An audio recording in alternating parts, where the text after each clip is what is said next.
कराची में बरसाती नालों की कुल तादाद 550 से ज्यादा है। इन नालों में लियारी नदी को बरसाती नालों का शहंशाह कहा जाए तो कुछ गलत न होगा, मगर नालों का ये बादशाह आज तजावुज़ात माफिया का यरगमाल बना हुआ है। किसी जमाने में लियारी नदी के जरिए कराची में काश्तकारी की जाती थी। लियारी नदी के पानी से सब्जियां काश्त की जाती थी और कराची के शहरियों को ताज़ा सब्जियां फराहम करने का ये सबसे बड़ा जरिया था। कराची की आबादी बढ़ती गई, लियारी नदी के दोनों अतराफ आबादी का फैलाव होता चला गया।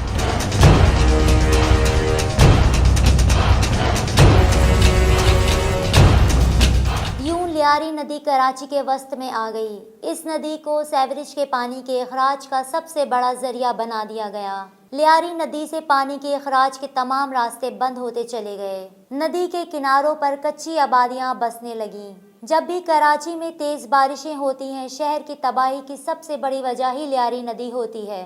हालिया बारिशों की वजह से लियारी नदी का पानी आबादियों में दाखिल होता रहा। गवर्नर सिंध लियारी नदी का जायजा लेने आए और चले गए। लियारी नदी बहती रही, किनारों पर कच्चे पक्के मकान पहले भी बनते रहे और शायद आइंदा भी बनते रहेंगे।